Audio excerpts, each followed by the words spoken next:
خوش آمدید ناظرین، آپ دیکھ رہے ہیں کشمیر پر خصوصی پروگرام۔ میں ہوں شہزاد رضا، ہمارے ساتھ موجود ہیں سینئر اینالسٹ طارق پیرزادہ صاحب۔ کسی تعارف کے محتاج نہیں ہے طارق پیرزادہ صاحب، بہت شکریہ۔ اور میں نے کسی قسم کا کوئی ابتدائیہ نہیں دیا، آپ کے سامنے ابتدائیہ سورج کو چراغ دکھانے کے برابر ہے۔ کشمیر کے اوپر مطلب کوئی ابتدائیہ بنتا بھی نہیں، پوری دنیا کے سامنے ایک مسئلہ ہے، آشکار ہے، پتہ ہے کیا انسانی حقوق کی پامالی ہو رہی ہے، انٹرنیشنل لاز کی کیا وائلیشن ہو رہی ہے، ساری چیزیں سامنے، اور دنیا کو بھی معلوم ہے، اپنے اپنے جو انٹرسٹ ہیں وہ ان کی اپنی جگہ پہ۔ لیکن جب ہم بات کرتے ہیں کشمیر کی، it's not a matter of a territory, it's a matter of the human lives and human rights. تو اس چیز کو دنیا باور کر چکی ہے، خاص طور پہ گزشتہ سال جو بھارت نے ایک اقدام اٹھایا تھا اس کے بعد۔ دو حصے ہیں اس سوال کے جواب کے۔ پہلا حصہ یہ ہے کہ جب سے وزیر اعظم عمران کی حکومت آئی ہے، اور میں یہ کھل کے کہنے کے لیے تیار ہوں، انہوں نے جس طرح اس مسئلے کو اپنی ذات کی حد تک اٹھایا ہے، مثلا صدر ٹرمپ کے منہ سے یہ نکلنا کہ کشمیر کا مسئلہ بہت اہم ہے، اور 3-4 بار یونائیٹڈ نیشنز کے دورے کے دوران، یہ پہلے کبھی کسی امریکی صدر کی زبان سے نہیں نکلا تھا۔ تو میں یہ کہوں گا کہ وزیر اعظم کی ذاتی کوشش کے نتیجے میں یہ معاملہ جس طرح دنیا کی سطح پہ سنا گیا، اس سے پہلے ہم نے کبھی نہیں سنا تھا۔ تو ابتدا ہوئی ہے، اس کے بعد ان کی یونائیٹڈ نیشنز کی تقریر سب کو معلوم ہے، لیکن اس کے بعد سے 1 سال گزر گیا ہے۔ اس دوران بھی کئی واقعات ہوئے ہیں جس میں حکومت نے کچھ کام کرنے کی کوشش کی ہے، لیکن وہ جو زور پیدا ہوتا ہے نا، مومنٹم، جیسے کہ امریکہ کے دورے کے دوران ہوا، یا یونائیٹڈ نیشنز کے دورے کے دوران ہوا، یا ڈیووس میں بھی وزیر اعظم نے کیا، اس کو، اس زور کو، اس مومنٹم کو اس سطح پر رکھنے کی ضرورت ہے جہاں پر میرے ہاتھ ہیں اور جہاں پر وزیر اعظم چھوڑ کے گئے تھے۔ اگر آپ اس کو نیچے جانے دیں گے تو اس کے فوائد منہا ہونے شروع ہو جائیں گے، اور اگر یہ وہیں رہتا ہے دباؤ، مثلا آپ دیکھیں، میں ایک بڑی بری سی مثال ہے، اسرائیل دنیا کی بدترین ریاست ہے،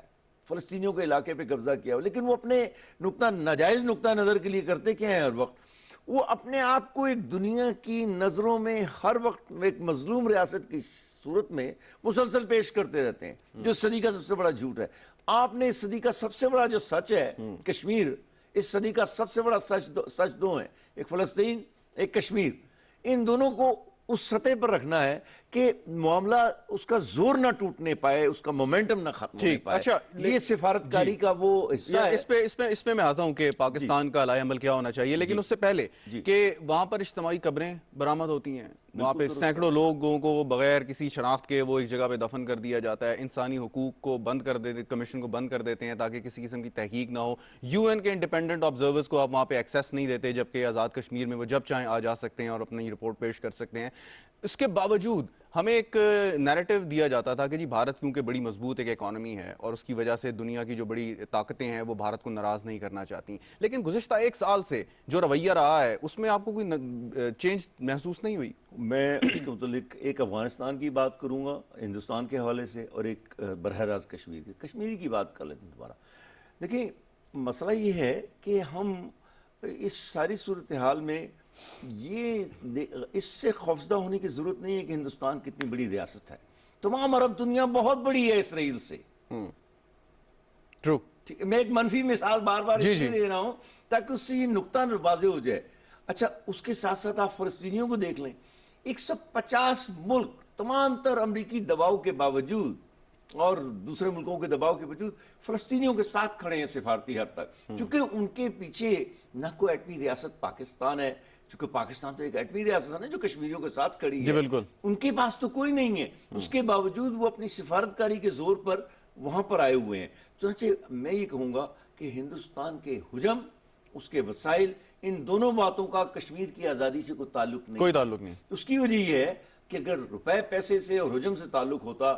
تو ویتنام کبھی امریکی جنگ سے آزاد نہ ہوتا۔ آج طالبان کے ساتھ یقین کریں کہ جب ملا برادر کی تصویر میں نے سیکرٹری اسٹیٹ پومپیو کے ساتھ دیکھی تو مجھے بالکل وہ دن یاد ہے جب امریکیوں کا حملہ ہوا تھا افغانستان میں اور طالبان کی حکومت ختم ہوئی تھی۔ تو آپ جب صبر کے ساتھ، قربانی کے ساتھ، اپنی قوت کے ساتھ، آپ دیکھیں کہ لوگ کہتے ہیں نا طالبان یہ کر دیا وہ کر دیا، آپ یہ دیکھا کریں کہ ان کی سفارتکاری کتنی زبردست ہے، وہ دنیا میں ہر جگہ۔ میں تھوڑا سا نا بھارت کی سائیکی یا ان کی لیڈرشپ کی سائیکی میں وہ ذرا سمجھنا چاہ رہا ہوں آپ سے، وہ یہ کہ بھارت کے پوائنٹ آف ویو سے دیکھیں تو کشمیر وہ ان کا حصہ ہے ان کے پوائنٹ آف ویو سے کہ وہ سمجھتے ہیں ٹھیک. تو یعنی کہ کشمیر میں جو لوگ رہتے ہیں وہ بھارتی شہری ہیں, بالکل صحیح, ٹھیک ہو گیا. تو اپنے ہی شہریوں کے اوپر اس قسم کا ظلم کرنا یہ کیا مینٹیلٹی ہے؟ آپ تو ان کے دل جیت سکتے تھے, آپ تو پاکستان سے متنفر کر سکتے تھے. آپ نے جتنا خوبصورت نقطہ بیان کیا نا شہزاد, یہی بات ہے ہماری سفارتکاری کے اندر, اور چاہے وہ عمران کریں, وزارت خارجہ کرے, روز کی بنیاد پر وزارت خارجہ کے بیانات ہوں یا مہینے میں 2 پریس کانفرنس بین الاقوامی ہوں. میں مثال دے رہا ہوں جس میں آپ نے اجتماعی قبروں کا بھی ذکر کرنا ہے, حقوق کی پامالی کا بھی ذکر کرنا ہے, تسلسل سے کرنا ہے, کسی اس طرح کا ان کی نفسیات کو دنیا کے سامنے پیش کرنا ہے. اب چونکہ بین الاقوامی ادارے, ایمنسٹی انٹرنیشنل, دوسرے وہ اب دے رہے ہیں خبریں, جب وہ دے رہے ہیں تو آپ نے تو اس کو ایک سہارا دے کر اوپر لانا ہے سارے عمل کو. تو ہندوستان کی جو نفسیات ہے, وہاں کی آبادی کو تبدیل کرنا, جو حقوق کی پامالی کا ذکر کیا تھا نا, اس میں ہندوؤں کو لا کر آباد کرنا. اور میں راجہ فاروق حیدر کی اس بات سے متفق ہوں, میں ان کا بہت بڑا قائل نہیں ہوں, میں آپ کو صاحب بتاتا ہوں, لیکن انہوں نے ایک بات صحیح کہ ہمارے پاس 2 سے 3 سال موجود ہیں, ورنہ وہ وہاں کی آبادی تبدیل کر دیں گے. لیکن اگین بات یہ تو بالکل آپ نے صحیح مشورہ دیا کہ حکومت پاکستان کیا کر رہی ہے اور کیا مزید کرنا چاہیے. لیکن میرا سوال یہ ہے کہ آپ کو یاد ہوگا ایک بھارتی سابق چیف آف آرمی سٹاف نے کہا کہ تقریباً 2 سے 2.5 ہزار ہارڈ کور بقول ان کے ملیٹنٹس ہیں, بقول ان کے, اور انہوں نے اس کے باوجود 9 لاکھ کے قریب فوج لگا رکھی ہے وہاں پہ, 2-2.5 ہزار کے لیے عقل نہیں مانتی. لیکن میرا سوال یہ ہے کہ آپ اگر کشمیر کو اپنا حصہ کہتے ہیں, کشمیریوں کو بھارتی شہری, تو آپ تو ان کے دل جیت لیتے. اچھا, وہ اس سے ثابت یہ ہوا کہ وہ کشمیر آپ کا حصہ نہیں ہے, پہلے تو یہ ثابت ہو جاتا ہے. اپنے لوگوں پر خود تسلیم نہیں کر پائے, اپنے لوگوں پر بمباری نہیں کی جاتی, ان کی لاشیں نہیں گرائی جاتی, آپ ان سے مذاکرات کرتے ہیں. ہمارے قبائلی علاقوں میں یہ پاکستانی طالبان جو تھے, جن میں سے کچھ اب بھی موجود ہیں, ہم ان کے ساتھ مذاکرات بھی کرتے رہتے ہیں, بات بھی کرتے رہتے ہیں. بلوچستان کے اندر جو ناراض ہیں ان کو لاتے رہتے ہیں, کوئی ہتھیار ڈال رہا ہوتا ہے, کچھ کر رہا. یہ ریاست کا رویہ ہوتا ہے اگر وہ لوگ آپ کے ہیں, اور اگر وہ آپ کے نہیں ہیں تو آپ وہ کرتے ہیں جو بھارت کر رہا ہے کہ روزانہ کشمیریوں کی لاشیں گرا رہا ہوتا ہے. تو اس سے ثابت ہوتا ہے کہ کشمیر بھارت کا نہیں ہے. ایک اور بات ہے, اب سے پہلے ہمارے نقشے میں ایک تبدیلی نہیں آئی تھی, اب ہم نے تبدیلی کر کے یہ واضح اشارہ پیغام دے دیا, جو کہ حکومت بہت سی پچھلی حکومتوں کو بھی کرنا چاہیے تھا, اور یہ بڑا زبردست اقدام ہے کہ کشمیر ہمارا حصہ ہے, اس کا بس یونائٹڈ نیشنز کے ذریعے فیصلہ ہونا ہے. ہم نے اس میں لکھ بھی دیا ہے, بالکل حصہ ہمارا ہے. اب جبکہ کشمیری ہمارے شہری ہیں تو ہمیں تو ان کے لیے 2 قدم آگے بڑھ کے کام کرنا ہے. اور اس کے لیے میں سمجھتا ہوں کہ افواج پاکستان کور کمانڈرز کی جو میٹنگ ہوئی تھی, اس میں کشمیریوں کے ساتھ جانے کا جو عہد تھا, وہ بالکل ایک نئی بات تھی, اور میں سمجھتا ہوں بڑے کمال کی تبدیلی تھی. اسی طرح نقشے والی تبدیلی جو ہوئی ہے, اس میں ہمارے نزدیک دنیا کو ایک نیا پیغام گیا ہے کہ پاکستان کا ایک نیا ارادہ سامنے آ گیا ہے, اور ہم کشمیر کو جانے نہیں دیں گے. اور یہ بات جنرل باجوہ صاحب نے ابھی اپنی 6 اگست والی تقریر میں بھی کہی ہے کہ یہ ہماری شہرگ ہے, ہم قائد اعظم کے اس قول کو, یہ ہمارے ایمان کا حصہ ہے. تو آپ دیکھیں کہ تحریک میں ایک نئی جان پڑ رہی ہے, کشمیر کی تحریک آزادی میں بھی کام ہو رہا ہے. تو دنیا میں رہنے والے کشمیری ذرا سا قدم آگے بڑھائیں تو اس تحریک آزادی کو بہت تقویت دی جا سکتی ہے. مرزا صاحب, ایک سوال یہ ہے کہ ریاست پاکستان کی پالیسی غیر ریاستی عناصر کو سپورٹ کرنا, بیک کرنا نہیں ہے. اچھا, بالکل بالکل نہیں ہے. دوسری بات یہ کہ کوئی بھی ریاست ہو, چاہے ہندوستان ہو, پاکستان ہو, امریکہ ہو, ریاست بڑی مضبوط ہوتی ہے. اگر ریاست سے مضبوط کوئی شخص, کوئی ادارہ ہو جائے تو وہ خود ایک ریاست بن جاتا ہے. یہ بات اگر بھارتی ریاست ہے اور دوسری طرف کشمیری ہیں کہ جو صرف لاٹھیوں یا پتھر سمبولکلی مار دیتے ہیں فوجی پر, اور جواب میں ان کو گولیوں کا سامنا کرنا پڑتا ہے, تو وہ نہتے کشمیری کس طریقے سے ہندوستان کی ریاست کو جو ہے گھٹنے ٹیکنے پہ مجبور؟ پہلی بات یہ ہے کہ وہ جو کچھ دیر پہلے آپ نے ایک ذکر کیا تھا نا کہ بھارت کہتا ہے 2,500 ہارڈ کور ہیں. کاش, میں ایک بڑی سی کاش کہہ رہا ہوں کہ 2,500 ہارڈ کور وہاں پر لڑنے اور منصوبہ بندی کے تحت کام کر رہے ہوتے, تہس نہس کر کے رکھ دیا ہوتا. یہ واقعتاً پرامن کشمیری ہیں, ورنہ 2,500 3,000 یہ جو طالبان ہم کہتے ہیں افغانستان میں, یہ کوئی لاکھوں کی تعداد میں نہیں ہے. بالکل, یہ تو اب آ کر ان کی تعداد میں کچھ اضافہ ہوا ہے. جب امریکیوں کے خلاف انہوں نے کوشش شروع کی تھی اپنے ملک کو آزاد کرانے کے لیے, تو چند 100 بھی نہیں رہ گئے تھے. تو یہ بات بالکل غلط ہے. جس طرح بھی کہا جاتا ہے, اس پروپیگنڈے کی تردید ہونی چاہیے. ساتھ یہ ہر وقت کہنا چاہیے کہ یہ اقوام متحدہ کی قراردادوں کے تحت چلنے والی تحریک ہے جس کو حق حاصل ہے کہ وہ اپنی... اچھا مجھے ایک بات بتائیں، آپ افغانستان کا کمپیریزن کر رہے ہیں، سوری آپ کو انٹرپٹ کر رہا ہوں میں بار بار، افغانستان کا ذکر آپ نے کیا، مثال کے طور پہ ایک فرض کرتے ہیں کہ اگر طالبان ہیں وہ اسی طرح کشمیریوں کی طرح پرامن احتجاج کر رہے ہوتے، پتھر مار رہے ہوتے اور یو این کے سامنے یا اس کے آفس کے سامنے جا کے نعرے بلند کر رہے ہوتے، تو کیا امریکہ ان سے مذاکرات پر آمادہ ہوتا؟ کبھی ممکن تھا ہی نہیں. دیکھیں میں ان تمام ریٹائرڈ لوگوں سے، سول کے حکمرانوں اور سابق سفارتکاروں سے، حکمرانوں سے بالکل اختلاف کرتا ہوں. عسکری قوت کی مدد سے آپ کی تحریک اس مقام تک آخر کار پہنچتی ہے جہاں سے مذاکرات شروع ہوتے ہیں. مذاکرات امن کی میز سے امن کی میز کی طرف نہیں جاتے. مذاکرات عسکری قوت کے دکھاوے سے یا اس کے مظاہرے سے یا اس کے عملی استعمال سے شروع ہوتی ہے. مجھے بتائیے کیا ویتنام میں ویت کانگ کے ساتھ این اس وقت جبکہ امریکی اپنا آخری سب سے بڑا حملہ کر رہے تھے، اس کا ایک نام ہے کہ کون سا اوفینسو، اس وقت پیرس میں مذاکرات ہو رہے تھے، پیرس میں مذاکرات ہو رہے تھے. اسی طرح کس قدر بمباری افغان طالبان پر ہوئی ہے یا انہوں نے جوابی کارروائیاں کی ہیں، اس کے باوجود دوحہ کے مذاکرات چلتے رہے. اس کے بعد ہم نے دیکھا کہ پومپیو ہمارے وزیر خارجہ ورچوئل اس سے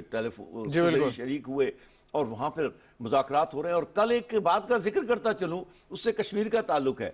کہ یو ایس ایمبیسی نے جو بیان جاری کیا ہے پاکستان اس کے ایمبیسڈر زلمے خلیل زاد کے حوالے سے کہ انہوں نے پاکستان کا بے انتہا شکریہ ادا کیا ہے. 6 کالم کی خبریں لگی ہوئی ہیں کہ انہوں نے جس طرح افغان طالبان کو میز پر لانے میں کردار ادا کیا ہے. تو میں نے ایک چھوٹی سی ٹویٹ، وہ جو بیان ہے اسی کے جواب میں یو ایس ایمبیسی کو بھیجا ہے. اس میں نے ایک لائن یہ لکھی ہے، اب یونائٹڈ اسٹیٹس کی جس طرح ہم نے مدد کی ہے اور ان کے لیے ایک ماحول پیدا کیا ہے جس میں نہ مغرب کو خطرہ ہوگا نہ افغانستان میں عدم استحکام ہوگا، اس زبردست قربانی کو پیش نظر رکھتے ہوئے اب کشمیر میں بھی ہمیں یونائٹڈ اسٹیٹس کی ضرورت ہے. یہ بات اس کو اور بڑھانے کی ضرورت ہے تاکہ، اور یہ بھی ایک بات ہے میں آپ کو دیانتداری سے کہنا چاہتا ہوں، اگر یہاں پر مجھے ٹرمپ کی ذات سے کس کو اختلاف نہیں شاید اس وقت، لیکن پاکستان کی حد تک، وزیر اعظم عمران کی حد تک، پاکستان کی حد تک ٹرمپ سے بہتر آدمی پچھلے 10 سال میں نہیں آیا. آپ دیکھیں ڈرون حملے ہم پر نہیں ہو رہے، ہم ان سے تعاون کر رہے ہیں. چنانچہ اس وقت جو صورتحال ہے کہ اگر وہ اگلا الیکشن جیتیں گے یا نہیں یہ تو وقت بتائے گا، لیکن اگر وہ جیت جاتے ہیں تو اور یا ان کے جیتنے سے پہلے ہمیں چاہیے کہ پوری طرح امریکہ کے ساتھ اپنے تعلقات کا وزن ہندوستان اور کشمیر کے مسئلے پر استعمال کریں اور انہیں کہیں کہ ہم نے قربانی دی ہے آپ کے لیے 70,000، آپ کی وجہ سے 70,000 لوگوں کی قربانی دی گئی ہے، فوجیوں کی بھی سول کی بھی. یہ بات کہنے کی ہے، اس طرح ڈرم کے اوپر آپ ڈرم بیٹ کرنا پڑے گا. لیکن مجھے یہ بتائیں کہ وہاں پر جس قسم کا ٹارچر ہو رہا ہے کشمیریوں پہ، اس کی بڑی مختلف اقسام ہیں. گمشدگی ہیں، پتہ نہیں چلتا، ہاف وڈوز ہو جاتی ہیں خواتین، ان کو معلوم نہیں ہے ان کے جو شوہر ہیں وہ زندہ ہیں، مر گئے ہیں، کہاں پر ہیں. اجتماعی قبروں کا میں نے آپ سے ذکر کیا، pellets gun, you name it, مطلب ہر قسم کی جو وہاں پر آپ کر سکتے ہیں آپ کرتے ہیں. یہ جو بربریت ہے پریزیڈنٹ ٹرمپ کا، آپ نے کہا باقی جتنے ورلڈ لیڈرز جو انفلوئنس ڈال سکتے ہیں، اور چھوڑیں آپ مسئلہ حل نہ کرائیں، آپ پاکستان انڈیا کے سٹیٹس کو رہے جب چلتا ہے تو ظلم کیوں نہیں بند کرا سکتے؟ اچھا، اس کی وجہ یہ ہے کہ ابھی ہماری کوشش جو ہے، میں بالکل دیانتداری سے کہنا چاہتا ہوں، ابھی اس حکومت کو آئے ہوئے 2 سال ہوئے ہیں. ایک حد ہوتی ہے نا وزن ڈالنے کی کسی نئی ریاست پر. اب افغانستان کی شکل میں آپ کے پاس ایک بڑا وزن پیدا ہوا ہے. آپ ان سے کہیں بار بار، یہ بات بار بار کرنے کی ہے، وزارت خارجہ کے خاص طور پہ کرنے کی ہے، ان سے بات کریں. چین ہمارے ساتھ کھل کر کھڑا ہے، میں نے اس کا ذکر نہیں کیا، اور میں سمجھتا ہوں لداخ کے مسئلے پر جو پیش رفت ہو رہی ہے اس کی وجہ سے ہندوستان کو ایک پیغام جا رہا ہے کہ اب آپ نے ایک مشکل ایک پیچیدہ قدم اٹھا لیا ہے، آپ کشمیریوں کے حقوق کا استحصال کر. دیکھیں کشمیری تو لداخ میں بھی ہے، جموں میں بھی ہے اور کشمیر میں بھی ہے، تینوں جگہوں پر ہے. تو وہاں پر براہ راست چینیوں کے ساتھ ان کا جو تصادم ہوا ہے اس سے ہمارا جو کشمیر کا مسئلہ ہے وہ دنیا کی سطح پر اور آیا ہے. ہمیں اس کو وہاں سے ذرا سا اور آگے لے کے جانا ہے. تیسری ایک بات میں ذرا کہنا چاہتا ہوں، جب ہمیں یہ خبریں آتی ہیں انسانی حقوق کے متعلق، اجتماعی خبریں ملی، دہشت گردی ہوئی ہے ہندوستانی فوج کی طرف سے، اتنے لوگ روزانہ کشمیر میں مارے گئے ہیں، یہ روزانہ کی بنیاد پر ایک پریس کانفرنس ہونی چاہیے، پریس بریفنگ فارن آفس کی طرف سے روزانہ کی بنیاد پر، اور روزانہ کی بنیاد پر دنیا میں بین الاقوامی میڈیا کے سامنے چلیں بالکل پیش کریں۔ یہ ہو گیا بالکل، لیکن میرا مشورہ ہے، یہ آپ کا مشورہ ہے، لیکن ایک اگین تھوڑا سا میں چاہ رہا ہوں کہ جو بھارتی رولنگ ایلیٹ ہے وہاں پر بھی کچھ 2-4 پڑھے لکھے لوگ ہوں گے، وہ بھی کچھ سوچتے ہوں گے، چند کتابیں بھی پڑھی ہوں گی، حالات واقعات کو بھی سمجھتے ہوں گے، بڑے بڑے گھاک سیاستدان بھارت میں بیٹھے ہوئے ہیں،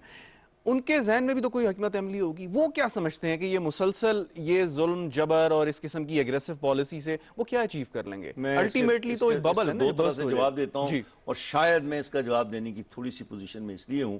آج مجھے تقریباً 10 برس ہو گئے ہیں انڈیا کے چینلز پہ جاتے ہوئے، اور میرا خیال ہے کہ میں نے بہت سے لوگوں سے زیادہ پروگرام کیے، اس لیے نہیں کہ مجھ میں کوئی خوبی ہے، بس اتفاق سے ایک موقع ملنے کی بات ہے۔ شہزاد میں آپ کو دیانتداری سے کہتا ہوں، وہ لوگ جو بی جے پی کے ہیں، انتہا پسند ہیں، ان کی تو پالیسی بالکل واضح ہے، جو تو ظلم کی حد تک تو آپ کہہ سکتے ہیں کہ ان کا ظلم ختم کیا جائے، لیکن کشمیریوں کے مسئلے کا حل جو ہے صرف ظلم کا ختم ہونا نہیں ہے، بلکہ ان کے بنیادی حق آزادی کو تسلیم کرنا اس تصواب کے ذریعے۔ چنانچہ ہم یہ دیکھتے ہیں کہ ان کے جتنے بھی لوگ ہیں، جتنے بھی ریٹائرڈ ہیں، چدمبرم ہے، پچھلا وزیر خارجہ ہے، اور لوگ ہیں، سول سوسائٹی کے کچھ لوگ ہیں، وہ بھی یہاں آ کر رک جاتے ہیں کہ کشمیر کے یونائٹڈ نیشنز کے ریزولوشن کی طرف ہم نے نہیں جانا۔ چنانچہ جو لوگ انسانی حقوق کی سطح تک آپ کو بات کرتے ہوئے نظر آتے ہیں، اچھے لگتے ہیں، لیکن حقائق یہ ہے کشمیر کی آزادی یا کشمیر کے مسئلے کے حل کے سلسلے میں ان کا کردار بھی بالآخر موقف کی حد تک ہندوستانی حکومت کے ساتھ۔ Father of Indian secularism Jawahar Lal Nehru وہی تو مسئلے کو لے کے گئے تھے۔ جی، آپ نے جو بات کی اور اس کے بعد انہوں نے جھوٹ بولا، دیکھیں میں کھل کر کہتا ہوں، لوگ نہیں کہتے ہیں، جواہر لال، ہم دیکھیں نا، ہم تو مودی صاحب کا ذکر کر رہے ہیں کہ یہ کر رہا ہے، اتنا ظلم کر رہا ہے، بالکل بہت برا ہے، جواہر لال نہرو سے بہت برا، لیکن مسئلے کی جڑ تو اصل میں جواہر لال نہرو ہے، یعنی لے کے بھی گیا اور اس کے بعد یونائٹڈ نیشنز کے ریزولوشن کو تسلیم کرنے سے انکار کر دیا۔ اس کے بعد ہمارے پاس وقت تھا، 1949 سے لے کے 1951 تک لیاقت علی خان صاحب، جن کی وجہ سے موجودہ کشمیر کا ٹکڑا چھوٹا سا ہمارے پاس واپس آیا، اور اس سے بڑا آدمی قائد اعظم کے بعد ہمارے پاس پیدا بھی نہیں ہوا، وہ خوش قسمتی سے 1951 تک زندہ تھے، لیکن جواہر لال نہرو نے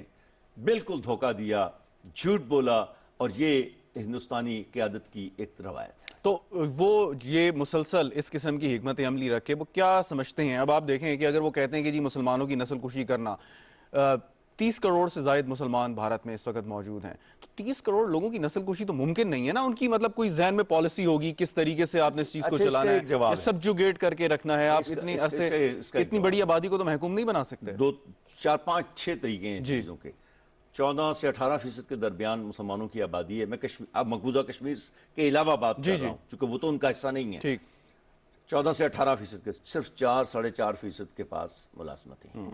ایک بات تو یہ غلام رکھنے کا، ماتحت رکھنے کا، غیر ترقی یافتہ رکھنے کا ایک بہترین طریقہ ہے۔ دوسرے معاشی قتل ہے۔ دوسرے جتنے بھی آزاد بزنس ہیں، کاروبار ہیں، ان میں آپ کو قدم رکھنے کی اجازت نہیں ہے، کیونکہ ہر چیز کے لیے لائسنس لینا ہوتا ہے، یہ چیزیں حاصل ہوتی ہیں۔ آپ میں سے جو لوگ بہت زیادہ طاقتور نہیں ہیں، جیسے خورشید حیدر ہو گیا، وزیر خارجہ بن گیا تھا، اور 2-4 لوگ ہوتے ہیں جو حکومت کے ساتھ تعاون کرتے ہیں اور کچھ ترقی ہو جاتی ہے، اس کے علاوہ ان لوگوں کا یہاں سے لے کے پاکستان کی سرحد سے لے کر بنگلور تک ترقی کرنے کا کوئی طریقہ نہیں ہے۔ تیسرے، اب مودی کی حکومت ہے، وہ مثلا آپ یہ غور سے دیکھیں، کئی سالوں سے 20-25 سال سے اگرچہ بابری مسجد گرا دی گئی تھی، یہ ایک بڑا نقطہ ہے، تو یہ مودی کے ذہن کی نفسیاتی بات کو بھی ظاہر کرتا ہے اور ان کی پالیسی کو بھی ظاہر کرتا ہے۔ انہوں نے یہ کیا، چونکہ یہ بہت زیادہ انتہا پسند ہیں، جواہر لال نہرو بھی انتہا پسند تھا، لیکن یہ ان سے بھی زیادہ ہیں، جیسے انہوں نے یہ کیا کہ جو 20-25 سال سے ہندوستان کی عدالتیں مسئلے کو ٹال رہی تھیں، انہوں نے اٹھا کر اس کو آگے لے کر آئے اور مسجد مندر کی تعمیر شروع کر دی۔ چانچہ مسجد کو گرانا ایک قدم، بالکل اس کی جگہ وہ کرنا، یہ بہت ہی انتہائی اقدام ہے، اور اس پر ہمارا رد عمل اصل میں روزانہ کی بنیاد پر آگے جی بالکل۔ اور اصل میں پرابلم یہ ہے کہ شاید یہ جو سیفرنائزیشن ہے یہ بھارت کے ریاستی اداروں میں بھی ہو چکی ہے کہ وہ اگر اس قسم کا کوئی اقدام اٹھاتے ہیں تو انہیں انڈورسمنٹ مل جاتی ہے عدالتوں سے، اور بات وہی کرتے ہیں۔ نہ رہ جائے، جی جی، یہ جو الیکشن جیتا تھا مودی نے، لوگ کہتے ہیں کہ جی گمراہ کر دیا تھا پاپولیشن کے. ہندوستان کے اندر پڑھے لکھے لوگوں کی بڑی تعداد موجود ہے, تقریباً 40-50 کروڑ جو لوگ ہیں جی بالکل, وہ بہت اچھی طرح پڑھ لکھ گئے ہیں, 40 کروڑ کے قریب, باقی درمیانی آبادی ہے. یہ سب لوگ اس نقطہ نظر کے متفق ہیں. وہ خود جلوس میں جا کر کسی کشمیری کے قتل میں شریک ہونا ہو, پالیسی کی حد تک اس جرم میں شریک ہیں. چنانچہ وہ جو آبادی ہے اس کے دل جو ہیں وہ مودی صاحب نے کسی طرح جیتے ہیں. اب انہیں گمراہ کیا ہے, پروپیگنڈے کا اثر ہے, ان کو اپنے نقطہ نظر سے قائل کیا ہے, یا کشمیر پر میں جو 370 ہے اور دوسری چیزوں کو تبدیل کر کے. دیکھیں ہوا یہ ہے, ان کو یہ معلوم تھا کہ پاکستان کی حکومتیں جو ہیں نا, بالکل یہ اس میں سچ ہے کہ ہم پرامن ملک ہیں اور ہماری پرامن حکومتیں ہیں. وزیر اعظم عمران کا بیان ہے اسمبلی کا کہ میں بھارت پر حملہ تو نہیں کر سکتا, اور بات بھی درست ہے. ہمارا کام نہیں ہے یہ کہ ہم اس طرح جنگیں کریں کہ ملکوں پہ جا کے قبضے کریں اور لڑائی کریں, لیکن کشمیر کے مسئلے کی حد تک ہمیں کچھ تو آگے جانا ہے. لہذا میں یہ کہوں گا کہ یہ جو پرامن حکومتوں والی بات ہے اس کو چلنا چاہیے, کیونکہ اور بھارت کو اس نقطے کو سمجھنا ہے. میں کہنا یہ چاہ رہا ہوں کہ یہ اس کا فائدہ اٹھا رہے ہیں کہ پاکستان میں فوج اور حکومتیں دونوں پرامن طریقے سے اس مسئلے کا دل سے حل چاہتے ہیں. لیکن اگر کبھی پاکستان کی قیادتوں میں کوئی تبدیلی آ گئی اور اس کے بعد تھوڑا سا سفارتی اور تھوڑا سا نیم عسکری یا حربی طریقہ اختیار کیا گیا تو اس ہندوستان کو بہت بڑا نقصان ہوگا. اور اس کی ایک وجہ ہے کہ فکرے میں ہندوستان بہت زیادہ ترقی کر چکا ہے. کسی بھی آئندہ گڑبڑ کی صورت میں ہندوستان کی معیشت تباہ ہو جائے گی. ہماری معیشت ابھی چڑھ رہی ہے اوپر. میں بالکل جنگ کے حق میں نہیں ہوں, لیکن ایسا ہو سکتا ہے. وہ کہا کرتا تھا ایک جو پچھلا وزیر خارجہ اس کا سیریا کا, وہ کہتا تھا کہ اسرائیل سے کہ ہم سے معاہدہ کر لیں. جو موجودہ نسل ہے وہ پرامن ہے, معاہدہ کرنا چاہتی ہے. آنے والی نسل جو ہے ہو سکتا ہے آپ سے معاہدہ نہ کرنا چاہے. وہ بات درست ثابت ہوئی یا نہیں ہوئی اور بات ہے, لیکن یہ بات کشمیر کے سلسلے میں دیکھیں جس طرح تحریک شروع ہوئی ہے,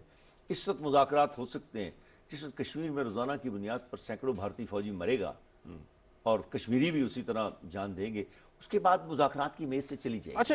ایک بات بتائیے گا کہ جب بھی آپ کیونکہ بہت زیادہ اپیئر ہوتے ہیں انڈین ٹیلی ویژن چینلز پہ, اور اگر ان کے کامنٹیٹرز کو ریٹائرڈ یا سرونگ لوگوں کو آپ سنیں, وہ کہتے ہیں جی مسئلہ جو ہے وہ 2-4 ڈسٹرکٹ میں ہے, کپواڑہ میں, بانڈی پورہ میں, اننت ناگ میں, اور اس کے علاوہ تو مسئلہ ہی کہیں نہیں ہے. تو پھر ان سے یہ سوال پوچھا جاتا ہے کہ بھئی اگر مسئلہ صرف 2-3 جگہوں پہ ہے تو وہ تو آپ کو پولیس حل کر سکتی ہے, تو یہ 1 ملین فوج کا کیا اس میں ظاہر ہے. اچھا یہ وہ دلائل ہیں جن سے یہ جھوٹ ثابت ہوتا ہے کہ مسئلہ کشمیر زندہ ہے,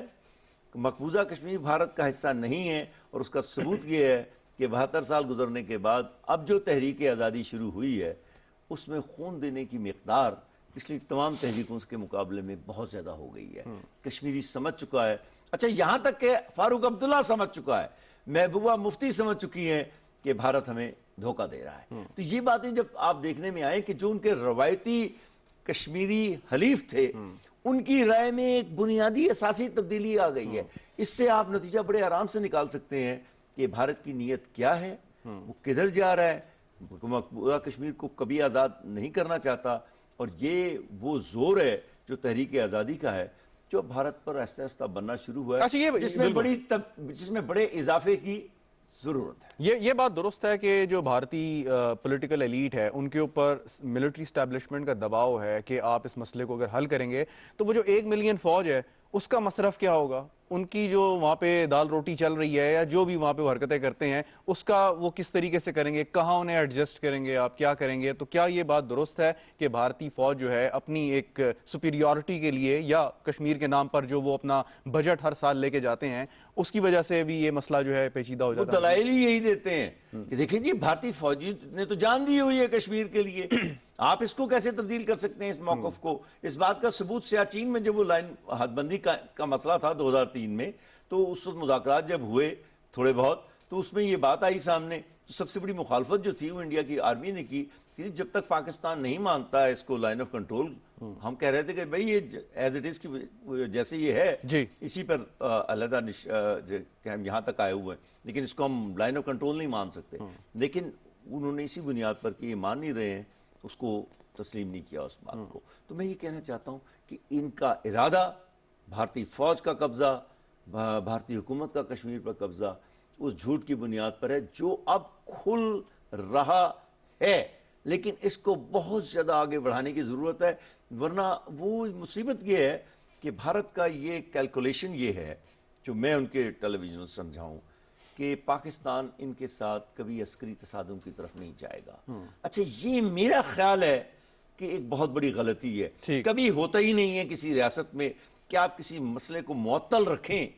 اور وہ بھی آزادی کی تحریک کو، اور آزادی کی تحریکیں منجمد نہیں ہوا کرتی، وہ متحرک رہتی ہیں، البتہ ان کی متحرک رہنے کی سطح جو ہے ایک آخری کامنٹ کر دیں بس، کہ تو کیا ہم یہ اس بات پر یقین تو ہمیں ہے اور دنیا کو ہمیں یقین دلانا ہے کہ کشمیریوں کا قتل عام، میں سول کشمیریوں کی بات کر رہا ہوں کہ جن کا وائلنس سے کوئی تعلق نہیں ہے، ان کو مارنا، ان سے زیادتی کرنا، اجتماعی قبروں میں ڈالنا، ان کو ریپ کرنا، ان پہ ظلم و ستم کرنا، یہ بھارت کی ریاستی پالیسی کا ایک حصہ ہے، یعنی کہ باقاعدہ سوچی سمجھی حکمت عملی کے تحت آپ یہ بڑھ رہے ہیں تاکہ ان کا جو ہے بالکل ان کا آپ کہتے ہیں جذبے کو توڑ کے رکھ دیں، جس میں آپ ابھی تک ناکام رہے ہیں۔ نریندر مودی وزیر اعظم ہندوستان اور بی جے پی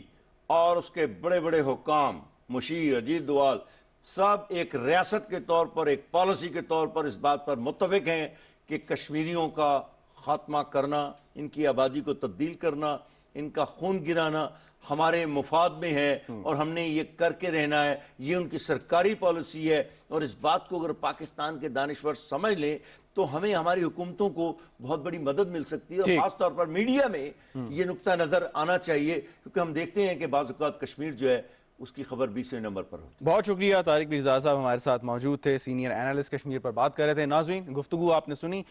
پاکستان ٹیلی ویژن نیوز کا ایک خصوصی پروگرام کشمیر پر، اور کشمیر کے اوپر جیسے طارق پیرزادہ صاحب نے بھی بات کی کہ یہ ایک ریاستی پالیسی کا حصہ ہے، جو ظلم و ستم ہم وہاں پہ دیکھ رہے ہیں، مسئلے کے حل کی بات تو ابھی آپ چھوڑ دیں، لیکن اس وقت جو گزشتہ ایک سال سے کشمیریوں کے اوپر بھارت کی ریاست کی جو پنجہ آزمائی ہے، جس کی طاقت کا مظاہرہ کر رہا ہے، وہ کوئی اسپر آف دا مومنٹ کام نہیں ہو رہا، وہ گراؤنڈ سولجرز اپنے غصے کی بنیاد پر وہ بات نہیں کر رہے، لیکن ایک سوچی سمجھی پالیسی کے تحت دہلی میں یہ پلان بنا، اور اس کے بعد کشمیریوں پر یہ مسلط ہوا کہ کس طریقے سے ایک سال میں آپ نے کشمیریوں کو مزید تنگ کرنا ہے، اور یہ چیز آگے بھی بڑھے گی، لیکن شاید وہ غلطی پر ہیں کہ یہ حکمت عملی یقیناً کامیاب نہیں ہوگی، کیونکہ کشمیریوں کی جو آزادی ایک دوبارہ تحریک میں جان پڑی ہے، وہ شاید آگے آنے والے وقت میں کبھی تھمے نہ، زیادہ بڑھے، اور یہی وہ وقت ہے اور یہی وہ موقع ہے کہ جس کو کیپٹلائز کر کے کشمیریوں کو آزادی مل سکتی ہے، اور ہماری امید بھی یہی ہے اور ہمدردی بھی ہے کشمیری بہن بھائیوں سے، اور ان کو سلام ہم پیش کرتے ہیں کہ جس طریقے سے وہ بھارتی فوج کے سامنے سینہ سپر ہو کے کھڑے ہیں، پاکستان کی ریاست کی، پاکستان کے اداروں کی، پاکستان کی حکومت کی، اور پاکستان کے خاص طور پر عوام کی تمام تر سپورٹ جو ہے وہ کشمیریوں کے ساتھ ہے اور رہے گی۔ شہزاد رضا کو اجازت دیجیے، خدا حافظ۔